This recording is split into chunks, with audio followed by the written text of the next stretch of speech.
Okay, so first I have a confession, but before I give you my confession, I'm going to make my excuse. All right, I'm going to do that by drawing a familiar picture in a little bit of a different way. Okay, and what is that? Okay, it's the relationship of the Trinity, right? That's what that's supposed to signify. All right. And usually I draw 3 circles around it, right? All right. All I'm going to do different is give these circles color. These 3 colors you should recognize as having significance.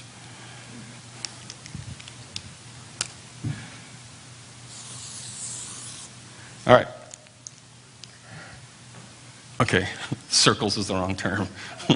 They're circles, but you have to have a 3-dimensional mind to see it. Okay.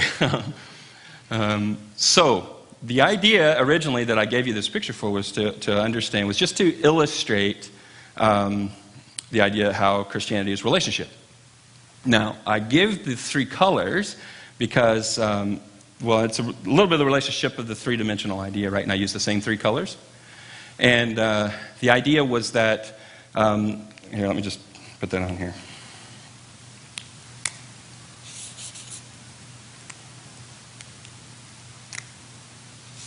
Is this stuff starting to look normal to you yet? Or are you still like, man, this guy's weird? What is it with his drawings and his colors? And don't have to answer that out loud. The fact you didn't answer it out loud is my answer, I think. Okay, so this color scheme just keeps showing itself because of the consistency of it, and it kind of trains your mind to think in a certain way. And part of that way is, originally, this was to show how Christianity is all-encompassing. So, as opposed to humanism or hedonism, which is a one-dimensional lifestyle of just engaging the world physically, or religion, which is a 2-dimensional lifestyle, which brings God into the equation, but only in a kind of surface way. This it actually changes it to a relationship. It's a 3-dimensional approach that says, all of my life is engaged in this philosophy. It doesn't just touch on a certain area like, Sundays or theology. It actually explains why Christians would get involved in science, why Christians would get involved in philosophy, why Christians would get involved in education, why Christians would get involved in business. And a lot of times, I know in my past growing up, it was kind of thought of that if you wanted to give your whole life to Christ, you went into ministry. Well, really, the 3-dimensional idea is that everything a Christian does is ministry. It's just a matter of getting your head wrapped around that so that you engage your choices and your life and your relationships in a way that can be described as Christian. That is then your ministry. So we need, this is a bit of a reformed, I think, position, but we need for Christians to be thinking that way so that, especially young people, as they're making these big choices, so that when they go and engage the world, they haven't left their faith back at their church. And so they might be an elder at church, and when it comes to their business, nobody can trust them. What's that, right? We've all seen that. We've all experienced that, fallen prey to the hands of a Christian in a scenario where you got mistreated, and we just assumed we could trust them because they were Christians. Well, and then you learn the hard way, well, we can't just assume that since they're Christians we can trust them. Well, that's because their Christianity is probably religious. Now, they may have just made a mistake, but I'm just, I'm sticking with the program here. So with a religious mindset, you can be one way, one place, and another way someplace else. But Christianity, you can't. You're failing. I'll put it that way. You're failing as a Christian if you do. Obviously, you can. That's a choice you can make. But if your Christianity doesn't go home with you to your wife or to your children, or doesn't go to work with you to your employees or your boss, then you're failing at being a Christian. That's my point. So that changes the whole way we process what we've bought into here. Now, originally, I think they knew that, and we could read and tell that they knew that, and the persecution of the church is a bit proof of that. And in other countries where being a Christian is very, very difficult, like Muslim countries or communist countries, they get it because they don't have, there's no option of being religious for them. They're either all in or not in at all. There's no option. But for us, there's the option. And due to our fallenness, we're typically always going to take whatever's our easiest option. So that is usually religion. This way, I can believe in God, and I can check off some doable list and feel okay with that list, and even enforce that list on others, which is always fun, and then go about the rest of my life, right? So take that picture and move that into this scenario. So there's an upward, that's what that color ends up being. And I hope you can stick with me with this. It's a little bit strange. There's an upward idea. There's an outward idea.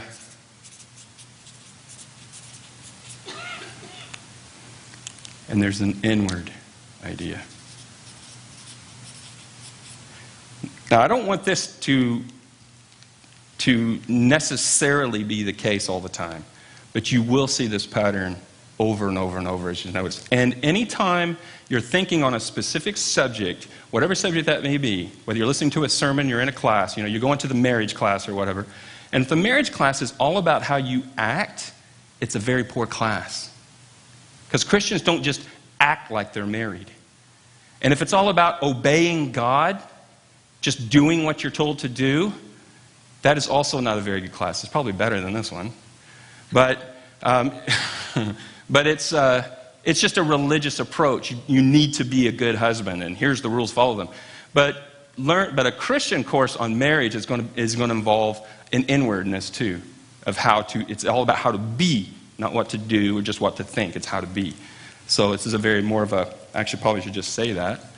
This is kind of a all being approach. Now, so when we just look at Christianity as a whole and we think like this, so upward is actually Christianity. I'm saying all this for a good reason, trust me. So that's Christianity. Okay, it's just the philosophy, it's just the worldview. It doesn't actually even need a person. It can self-exist. There is such thing as Christianity. Okay? But when a person practices it, they're called a Christian. And that's just this inward practice of Christianity. It's between me and God, da-da-da-da. But there's also the church, which is more physical, visible, right? They're not the same thing. We need to be clear on that they're not the same thing. And I'm working towards my excuse, right? But this excuse is a theological excuse. That's why I'm doing all of this. Okay? And when I'm teaching Christianity, I made just a slight reference to this at the end of last week, I think, when I said, you have truth and you have reality. Do you remember me saying that? There's truth and then there's reality. Christianity is truth. So when I talk about like humility, I'm talking about what it is, how it functions, its importance, and all the rest of it. And a person, a Christian, can be sitting there going, oh my lands, I'm terrible at this. I'm terrible at this. Maybe I'm not even a Christian. No, you're not Christianity. Okay? Christianity is the truth. The Christian and the church are some form of realities, somewhat apart from the truth. And the reason for that, we already talked about, is the issue of sin, right? So, while Christianity might be humble by definition, Christians aren't humble by definition. Okay? That's why I said at the end of my talk about humility last week, I said humility is do you remember something of Christianity? The operating system of Christianity, and it's the what of the Christian. Do you remember that word? I thought you might remember, Janessa, because you had me define it. The word was goal. Aspiration was the word. But yeah, it was goal. So you see the difference? Humility is Christianity defined, is humble. There is no such thing as not humble Christianity. But as a Christian, you fail. And that's just assumed. That's part of Christianity, is assuming that the Christian will fail. That's why it's grace and faith. It's the nature of the relationship of love. So because of that's over here. So we need to recognize that, or we'll get very, very, very down on ourselves in a hurry, seeing the huge gap between the ideal of Christianity and my own life. Okay? It's okay to recognize that gap. I may be frustrated with that gap, but we can't be despondent about that gap, or we'll just quit. And then when you get to the church, you have a whole different animal, right? It's not just Christians hanging out. Christians hanging out, a lot of people want to say that. Well, church is just Christians getting together. It's a bit more than that. I think we know it's a bit more than that. Christians hanging together is called bowling. Just because they're Christians doesn't make it church. Christians bowling, it must be church. No, that's silly. No, there's a bit more to church than just Christians hanging out. Okay. So don't say every time you get with your Christian friends that we're doing church. That's a silly statement. You're not. But it does have its own definitions, and notice all three of them are revolving around that whole orbiting idea revolving around God. Christianity revolves around God, Trinitarian God. The Christian is doing the same, the church is doing the same, but they are doing it in different ways. So, now here's my confession. I'm not Christianity, okay?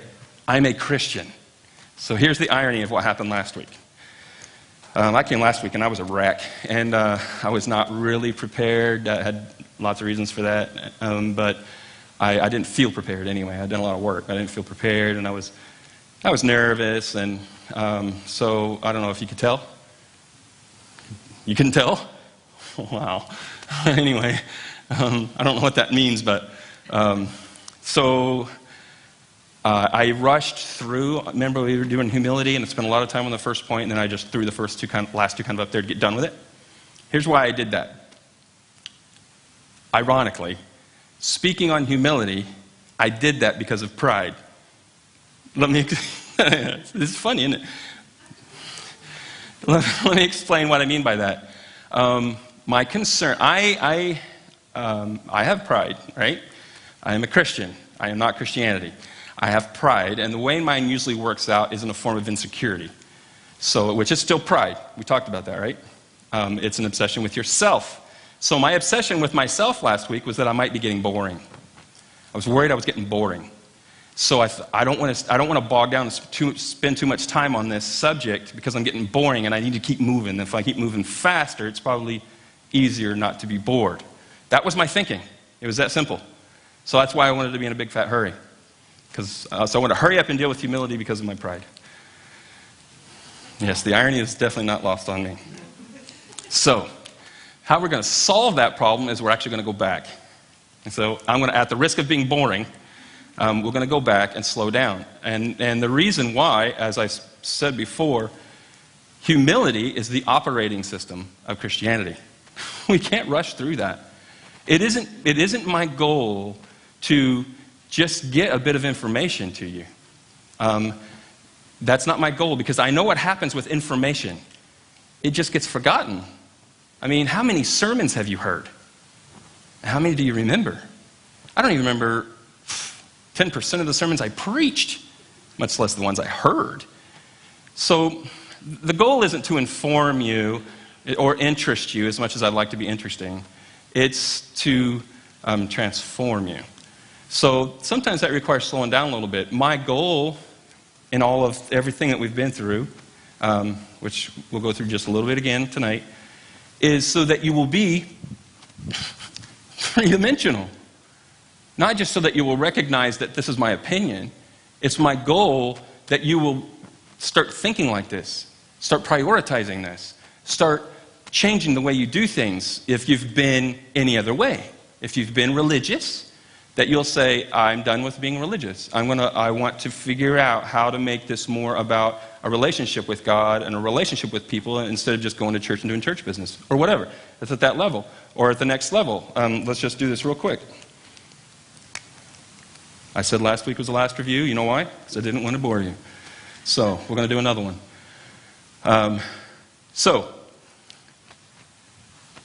One word answer. One word answer. The essence of Christianity in one word.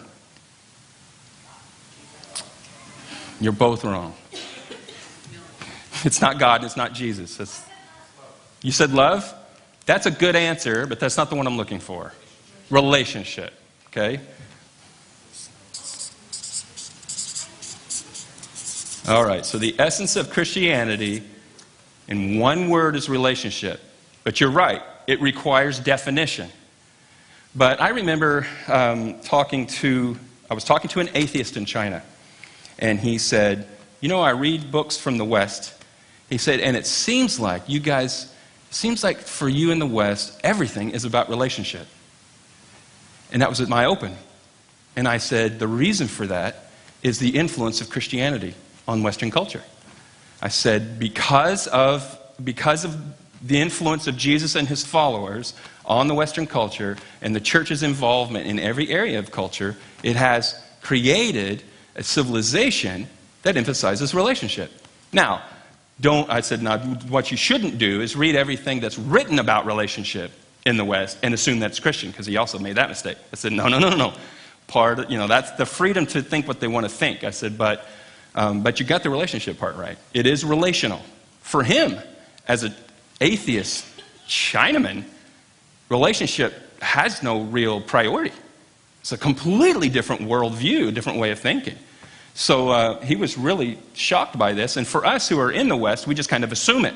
It's just underneath everything we do, to some degree or another. I mean, that's why we watch what we watch on TV, and that's why we do that's why we have bars, and that's why we do, it's all about relationship. I mean, Facebook is about relationship.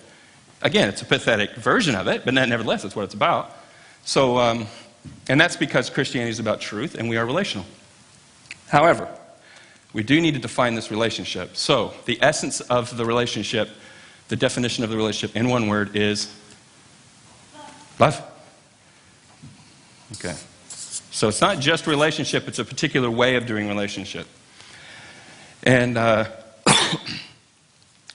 the essence of love, how would you describe love then, based on what we've talked about? What's kind of the essence of love then? What's the main idea? Okay. Honor, enjoy, and serve. That's kind of breaking it down. But all those things are about what? What'd you say, love? You going to talk with circles on? Jesus. Okay, the whole idea in love, it's this. Okay? The idea in love is to be others focused. Okay? I didn't say one word. I just said, what's the essence of love? Yeah, I'll hyphenate it. Yeah. I didn't say one word. This was the one word answer. So, our idea of love is that it's about moving around others. We can still have a relationship without doing that. People do it all the time. But that is not Christianity. That is not the Christian definition of relationship. The Christian definition of relationship is love. Love means this movement around others. Okay? And when we look at that movement, that's what we broke it down to. We honor others. We enjoy them. And we serve. Now, I say we, I'm talking about Christians again. When I talk about Christianity, it's what it does. And the reason it does that is because that's what we've learned by watching God. He's the one defining all of this. He is in relationship, and that relationship is love, and that's what he's doing. However, when we get involved, because we're broken down human beings, we have to define this a little more closely. And so now we need two words. Two words to define what love looks like in Christianity.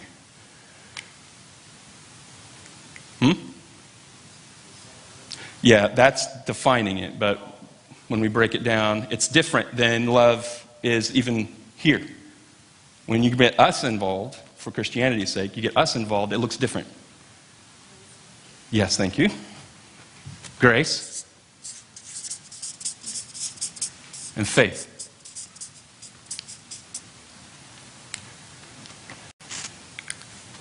Okay, essence of grace is basically what? What's the essence of grace? Doesn't have to be quoting what I've said. Just tell me what grace is. There is a single word, actually, that would just kind of describe it. Stooping. Okay? A reaching down, a stooping down, right? Okay? And so what's the essence of faith then? Reaching up. Okay? So what we've done is we've taken love, the concept of love, and applied it in a sinful situation where sin's involved. And when there's sin involved, you get there was inequality already because God's God and we're not. But when you get sin involved, you get this inequality because you've got this person that isn't all that lovable. So there's no equality in the kind of value statements and in the quality statements and things like that. So you get this person who's really not worthy. So grace says, no, you're not worthy, but I'm going to do it anyway. And so there's that stooping. So the action is going down in a kind of diagonal way or a vertical way. So there's a stooping down, but then the person responds to make it a relationship. I mean, grace on its own is fine. That's still love. But when the person responds, they respond by reaching up, and that's faith. And that defines our relationship with God forever. Okay? I want to remind you, speaking of this faith thing, I could be throwing tons of scripture at you and really slow this thing down. At this level, I'm just trying to get the big ideas, and so I don't want to bog down too much, but there's probably my favorite verse in the Bible is actually a whole parable in one verse. It's one of my favorite verses anyway. It's Matthew 13:44. And Jesus tells a whole parable in one verse. And he says, the kingdom of heaven is like a man who finds treasure in a field. And he runs away in his joy, sells everything that he has, and buys that field. That's it. It's the whole parable. I think it's one of his best parables. And it's just in a couple sentences there. The imagery that you get so well defines what it looks like to find Jesus. And then the response to finding Jesus. And I say Jesus specifically because Jesus specifically, it kind of symbolizes everything. We access God through Jesus. We access the kingdom of heaven through Jesus. We access the grace and love and all these things that come from God. We access all his blessings. We access the Holy Spirit. We access everything through Jesus. So I can just say Jesus to represent all of those things. And when we hear that gospel, that all of those things are accessible to us through Jesus, we're like a man walking in a field. Why are we walking in a field? Who knows? It's not our field. But we're walking in this field, and we just stumble over this treasure. It's not that we were looking for it. It's just there. There it is, presenting itself to us. And we find this treasure, and it's more valuable than everything else we have combined. We can't sell everything we have and buy the treasure, but we can't afford the field. So we hide the treasure to keep the price of the field down. Don't tell anybody the treasure's there. Go sell everything. Now you realize it's a requiring of selling everything. It's selling everything we have just to buy the field. And with that field, we get the treasure. It's a beautiful parable. The sad thing is because what he's describing there is what faith looks like. Faith is this idea of coming face to face with the gospel, with Jesus on a cross, with Jesus out of the tomb, with a God that loves us and stoops down to us. And we come face to face with that, and we say, that's beautiful. I would like that. And then hear God respond, I want you to have that, but it will cost you everything. How many times did Jesus say this? Over and over. You want to follow me? Take up your cross. Deny yourself, take up your cross every single day and come follow me. If you want to follow me, you have to lose your life. Over and over he made these kinds of statements, and he's not the only one. They're all the way through the New Testament. Language like that. We're going to get back to that more here in a minute, but that's what faith looks like. That is the difference between three-dimensional and two-dimensional. And that's why I describe this as being all in. Two-dimensional is, what's the least I have to pay for that field? What's it going to charge me? Can we dicker that down a little bit? Can we get it down to 10% of my income? Can we get it down to 1/7 of my week? Can we make it an hour and a half of 1/7 of my week? Would that be okay? You know, you throw whatever area out there you want to, and you'll see human beings taking the grace of God, the gospel of God, and dickering it down. Trying to negotiate it down. Trying to get its value down so we don't have to pay for it. So it doesn't cost us anything. It'll cost Jesus everything. It'll cost God everything. But for us, we want to just pay this, what's the littlest I have to do concept. And then we want that to be described as faith. It isn't. That's a religion. That's the way religion works. How many times do I have to go? How many times do I have to pray per day? How many times do I have to do this? Give me the bare minimum. And we'll work that same mentality through every area of our life. I remember being 20 years old and dating and having constant debates and conversations with people about how far I can go with a girl. I'm not the only one doing that. I wasn't the only one doing that. But I was a Christian, and I didn't want to break the rules. I knew exactly what I couldn't do. What I didn't know was what I was allowed to do. And oddly enough, the Bible doesn't talk about it. That was my loophole. Oh yeah, show me in the Bible. Show me in the Bible where I can't do this. Show me in the Bible where I can't do that. And nobody was explaining to me this three-dimensional way of life. I was asking all the wrong questions. It wasn't a matter of how far I could go. It was a matter of how I'm going to treat that girl, what she's worth. It's a matter of honoring her correctly and showing her what she's worth to God. Hands off. And I already knew this somewhere in my head because nobody touched my sisters. Not if they wanted to live to talk about it. I mean, specifically, one guy did. And before they would tell me, they made him go away for 2 weeks. I was very protective. And yet, I was just as much of a villain when it came to somebody else's sister. and I couldn't see the inconsistency of that. But we'll see, when you're rule-based, you're always going to be a hypocrite. You're always going to be a hypocrite when you're rule-based. I didn't understand the relationship nature of it. So this is why this stuff matters. We'll always have an answer for these kinds of questions because they're always relationship-based answers. And we get them instinctively. We know how relationships should be, so we can answer these questions. And so that would have worked for me. So wherever I was in all that, I was on a roll and I just forgot what it was. So let's keep moving. Grace and faith. Oh yeah, the nature of faith. All in. That's what it was. Thanks for reminding me. The parable of the treasure. So you have to decide. I mean, I should stop here and just say, is that, where are you in that? I mean, I recognize that you're here at midweek. Okay. I'm not here to judge you, but if I were, that would have no value to me. I don't care if you're here for midweek or not, or how often you go to church, or any of the rest of it. I don't care how you volunteer to do, or any of the rest of it. None of that matters to me. What matters to me, would matter to you, and why it matters to me is because it matters to God, is are you all in? That's the question I'm asking. A bit preachy right now, but that would be the question I'm asking you. Is this an all-in relationship with Jesus, or are you playing around? If you're playing around, he said it flat out. I'm not playing around with you. If you're playing around with me, I'm not playing around with you. Now, that doesn't mean we're Christians. As Christians, we fail. Nothing wrong with failing. Fail all day long is to be expected. It's when we don't care that we're in trouble. That's when we break down. That's when it's not faith anymore. So that's what faith, this reaching up from faith, is this pathetic position of having no power at all. And yet, reaching up somehow grants us righteousness and somehow connects us with God. It's the most bizarre thing. It's an amazing thing, and it's the definition of salvation. So, what makes all of this work, what makes it actually work, gears and belts and all that sort of stuff, is humility.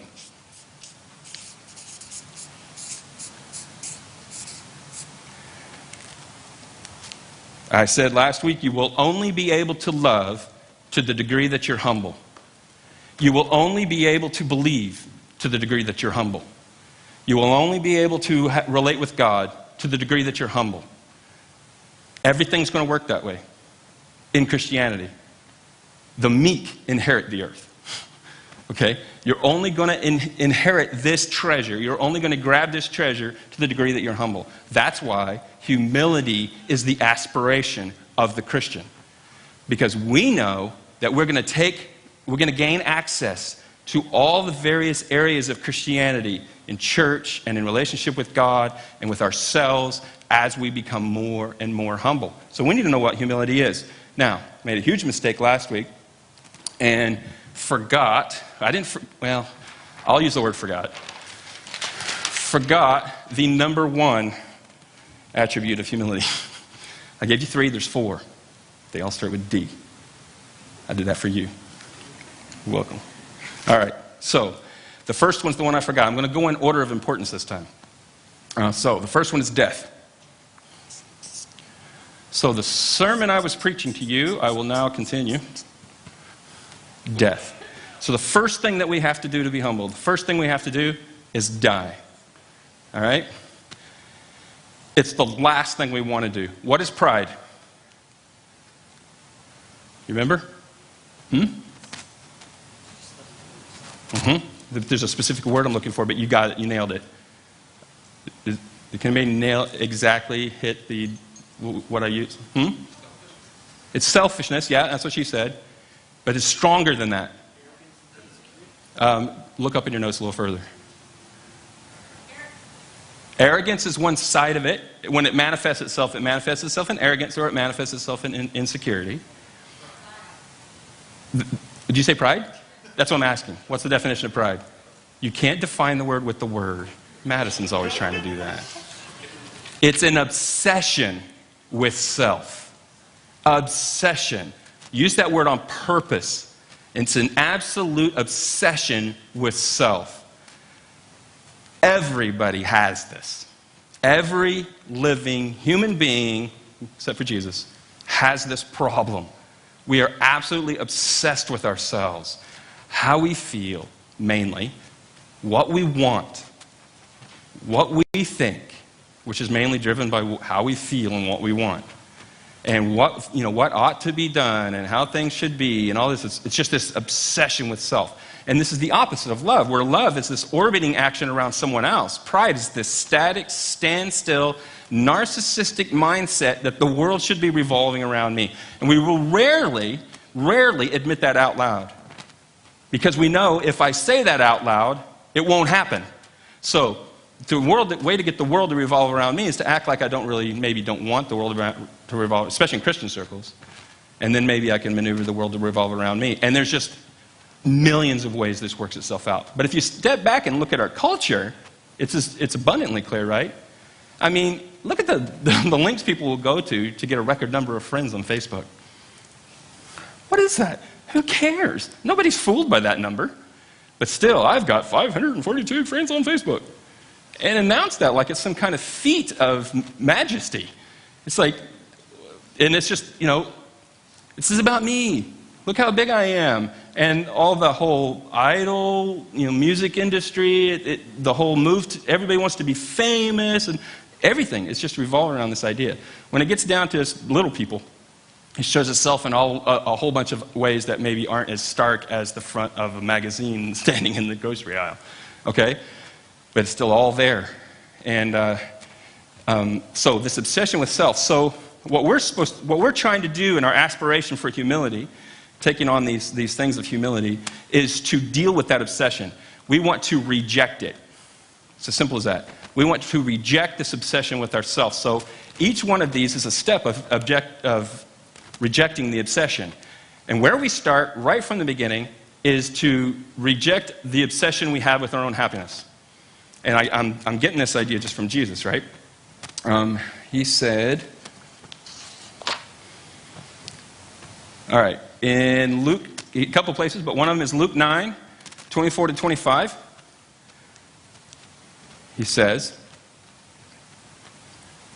whoever would save his life will lose it. Very counterintuitive. But whoever loses his life for my sake will save it. For what does it profit a man if he gains the whole world and loses or forfeits his very self? Okay, so Jesus is giving us a big insight into the mind of God here and to our future. But he's also given us a big insight into ourselves. He uses two words here to describe the way we work out pride. Okay, pride is arrogance and insecurity. Well, here's the way arrogance works. Arrogance tries to gain the world. Just more for me, gain the world. I want to be the most powerful. Everybody wants to rule the world, right? You have to be my age to recognize that, I think. The song. Anyway. So, that's that reaching out, that arrogance, more for me thing. But the insecure side, he says, whoever would save his life will lose it. So the insecurity is about trying to save it. It's a fear position. So you're protecting what you already have. Protect. And if somebody strikes against or gets close to what you have, whether that be your own self or your family or whatever, there's this kind of response and save. And if you know somebody like that, you can see how that saving position, that fear-based position, actually prevents them from enjoying life, from having real relationships, because they can't trust anyone, because they're trying not to get hurt. Right? That kind of insecurity, protect. And, we can be both sides, given the right context. But two different kinds of approaches. So we've got the saving, and then we've got the gaining. Save and gain, and that's all pride. And he's like, that's not life. I mean, it might look that way if you only want a green line, but if you want to really take hold of life, and you want to take hold of eternal life, and that will require humility. Humility is to be able to take hold of things the way they really are, and to take hold of Jesus the way he really is. So he says, you will have to lose your life for me. Straight out the gate. Straight out the gate. This is introduction to the gospel. I'm going to try that. So, I mean, it's right from the beginning. Someone comes to Jesus. Let me give you an example. Acts chapter 2. All right? It's the day of Pentecost. And the really cool thing happens with Pentecost, right? With the sound of the wind and the flames and all that. Pretty neat. And everybody's speaking a language they don't know. Amazing day, amazing day. And the teenager in the back, he had to have been a teenager. They're drunk. Had to have been a teenager, right? They're drunk. They're drunk. And then Peter gets up and he gives his message. We're not drunk. It's 9 o'clock in the morning. And the teenager's like, I've been drunk at 9 o'clock in the morning. I don't get your point. Anyway, Peter's like, well, obviously we're not drunk. You don't speak in other languages when you're drunk. And he gives this sermon. And I don't know. Check the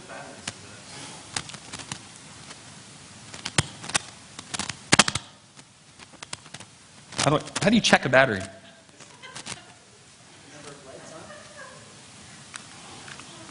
Battery, are you okay? Didn't answer me, so that's probably a bad sign. It's at 2. Oh, you can check the battery. It's at 2 instead of 3. Oh, If it keeps up, we can just use one of these. all right. It's brushing, I think, against my shirt, so let me put it on my pants. It says I only have a few minutes anyway. Well, when I said slow down, I really did slow down. So, Peter preaches this sermon, right? I've always been a bit taken back by his sermon. I mean, here's the opportunity. He's going to give the gospel. He's going to tell these people about Jesus. And what does he tell them? God loves you. And Jesus died for your sins. And you can be forgiven and go to heaven. He didn't say any of that. He said, he said a whole bunch of stuff they would know because they were Jews. And then he says, this Jesus, whom you crucified, God has made both Lord and King, I think. Is that how you phrased it? And then no altar call or nothing. Just, you killed the Son of God. You killed Jesus.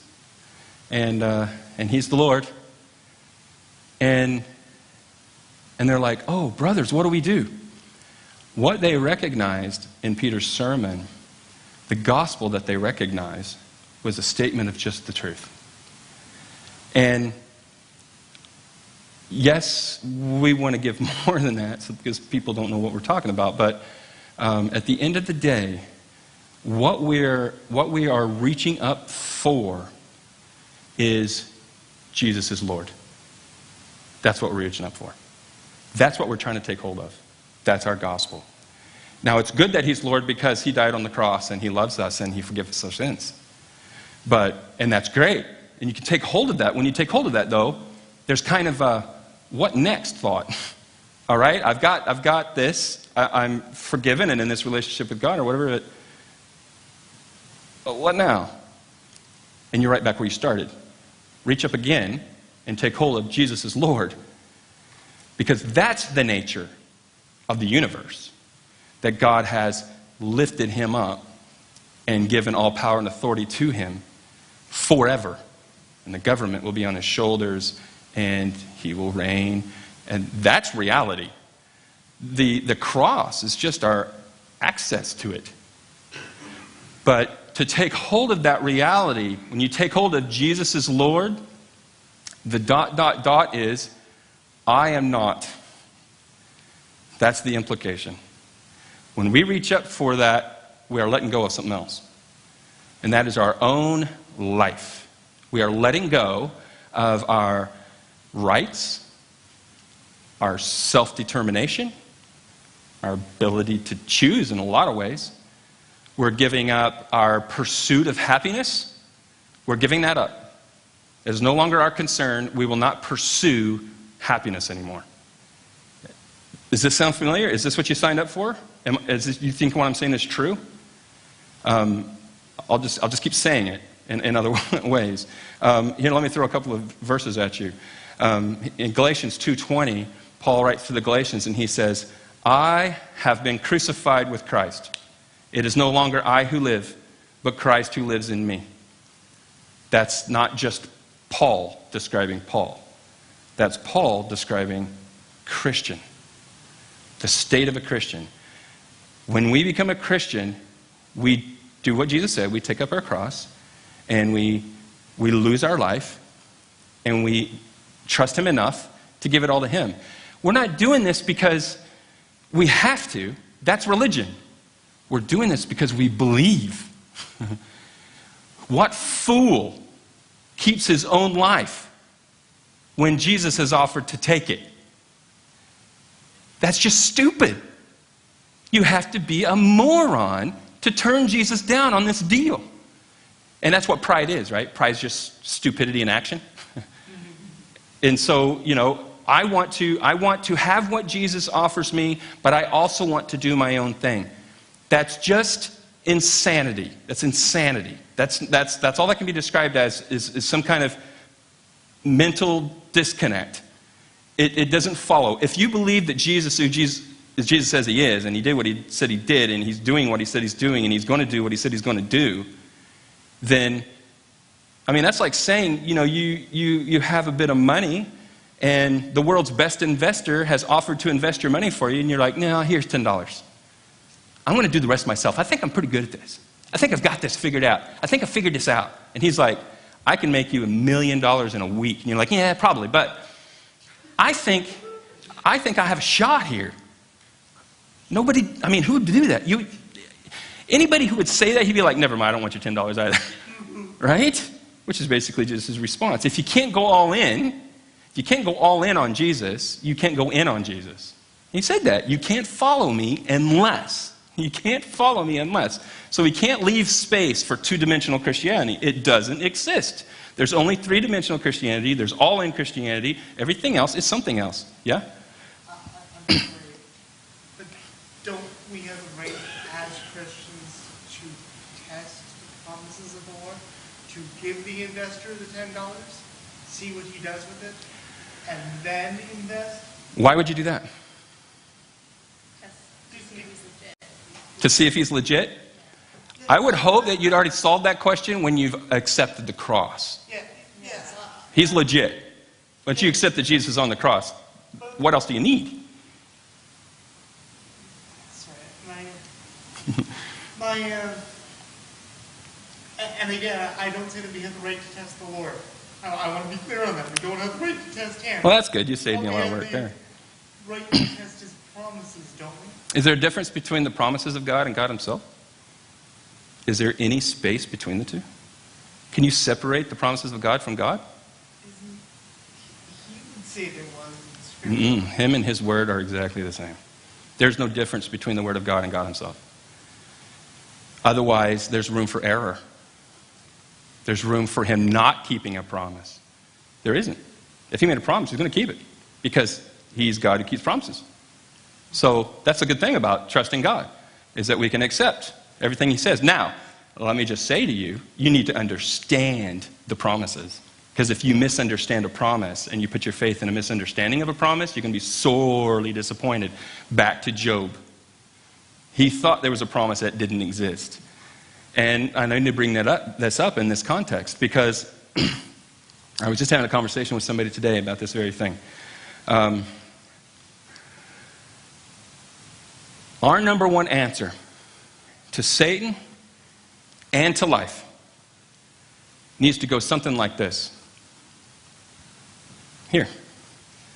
1 Corinthians 6, 19 to 20. Where he writes to the Corinthians and he says, you are not your own. You were bought with a price. Now, this is the first step of humility for a reason. If you accept this, I am not my own. I was bought with a price. Now, what permission will you now give God with your life? That becomes the question. Are you really all in? And God will test that over and over. That's what the story of Abraham's about.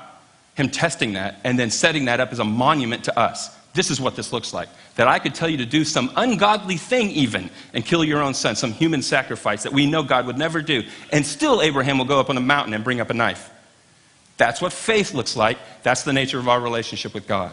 All in at the price of your own son. All in. When you don't understand, why in the world would God have me do this thing? Why in the world? Let me ask all my friends. Why? Question of Job, right? It's the question of every doubt is why. And faith is in spite of doubt. Have your doubts all you want. Ask your why all you want, but march your fanny up the mountain. You can't stop in your why. And I'm not just preaching. This is my life. I understand this. Why question. But at the end of the day, when Satan, did God really say not to eat of the fruit? And when he's doing that to you, Eve should have done the same thing. There's one answer to that. And when you're faced with some situation or some manifestation of a situation that you don't understand, you can't account for, and it just seems all wrong or whatever else, the end of the day is always going to be the same answer. Where else do I go for the words of life? Where else do I go for the words of life? I don't know anything else. I died. God can do whatever he wants. And if that means I'm going to have depression and anxiety for the rest of my life, so be it. And what's Satan going to do with that? He's toast. There's no response. And that's exactly what Jesus did with him too. When he's throwing all this stuff at Jesus, and if you think Jesus wasn't having a hard time, he was. This was it often looks like the story's told like Jesus had no problem with it whatsoever. He did. He had a problem with it. And if you don't think Satan was in the garden with him, he was. Doing the same maneuvers. And at the end of the day, what does Jesus say? The Bible says to worship God and worship God alone. That's what I'm going to do. Not my will, but his be done. That's what I'm going to do. Every time it's going to come down to that. When we don't understand and it looks like something's not happening as it should be, you step all the way back to your first position of death and say, I don't care. I'm all in on Jesus. I don't care how this works out. I don't care what it's going to cost me. I don't care. It doesn't matter because I trust him. It's solved so many problems for you. You got to just let it all go. So that's a humble position, you understand? And that's where humility is going to start, is with this idea of death. We're dying to ourselves. We've been bought with a price. No more me-isms, especially in the church. Don't go to church expecting to get something for yourself, to get things your way. It's especially church. This is the place where it actually should be easy for us to be dead. But it seems to be the place where it manifests itself the most for Christians. It's really strange and bizarre. But there's so many ways that we can talk about that. And I think we probably should, to get some examples of how it's very typically played out, so they'll red flag for us. One of the areas that's the most probably is worship. And we call it worship. We mean music, worship music. And so, and I've mentioned this before, all the fighting over styles. But that's not the only way it works itself out, is the fighting over styles, which is probably the most common fight in the church, is styles of music. It's also just in the way that it's done. It seems to me that much of the time, it's kind of like me being afraid of boring you. There's a pressure on the team or person up front of having you enjoy your time. Am I right, worship team people? There's a pressure there, right? And they're up there and they, I hope I've chosen the right songs, and I hope this really ministers to them, and I hope we get it right, and I hope I'm not distracting, and I hope my zipper's up. And there's some people more than others, depends on how insecure or arrogant they are. Some people out there going, they are so lucky to have me today. That happens too. But the whole scenario, and then the people are out there, it's justified, because many of the people out there are waiting to cast judgment. They're waiting to decide if these are a good set of songs. They're waiting to decide if they were played right, if the person that sang them was on key or not. They're waiting to judge. And then when it moves on to the sermon, same thing. Waiting to judge. Not the content, but the delivery, the length of time, things like that. Just waiting to cast judgment, waiting to criticize. And so that person's under that pressure, and it goes back and forth and back and forth. And how ironic is all of that? Because who is it for? Worship has an audience of 1 or 3. It's a Trinitarian problem. I never know how to say that. Okay? Everybody in the room is there aiming something at God. Okay? And you have a team of people over here trying to make it easier. Easier. Let's put music out to this. Let's actually put a sound system on the music so everybody can hear it. Let's get everybody on the same place so we'll have a practice. And we'll lead, and then we'll follow, and all together we'll direct our admiration and affection to God together. But often, he doesn't even seem to be in the formula to me. Now, I don't necessarily mean here. I didn't say that. It does happen here. I will say that. I'm not letting us off the hook. But it just in general, everywhere I've been, and even doing it myself. But this audience of 1 thing, that's what worship looks like, and that's what humility looks like. I am not here to get moved, to feel a certain feeling, to sing my favorite song, to hear that old hymn again. I am not here for any of that. I am here to praise God. Help me, please, with that. Singer, guitar player, drummer, which, by the way, you're very good at that. Help me with that. Help me with that, please. Let's do this together, please. So worship leaders then need to be people who can help you with that. They need to be qualified to help you with that. And obviously that means number 1 thing from worship leaders should be, anybody? Humility. Humility. Number 1 attribute of an elder should be humility. Number 1 attribute of a pastor should be humility. Start there. That's who we want leading us. And if they're up there and all they care about is the rock concert they're about to put on, get them off the stage. Or if they're up there just trying to decide how the church should worship and to have enforced that style onto everybody out there, get them off the stage. And then I can go on, right? It's not, what is the mantra of the Christian that dealing with humility? It's not about me, right? This is our mantra. It's not about me. So that starts with our death. Or my life is not even about me. So how could going to church be about me? How could my relationship with you guys be about me when I have already given up my life? If we can get that into our heads, it's not about me, and we can start to reject the obsession that we have with ourselves and trying to make everything about me, and we can do that together, we would blow the church up. We would blow the church up. It would just go, it would be an amazing experience, and we would get so much more done. But we'd have to be humble, right? We'd have to be humble. So, there's the first one. 1 word, death.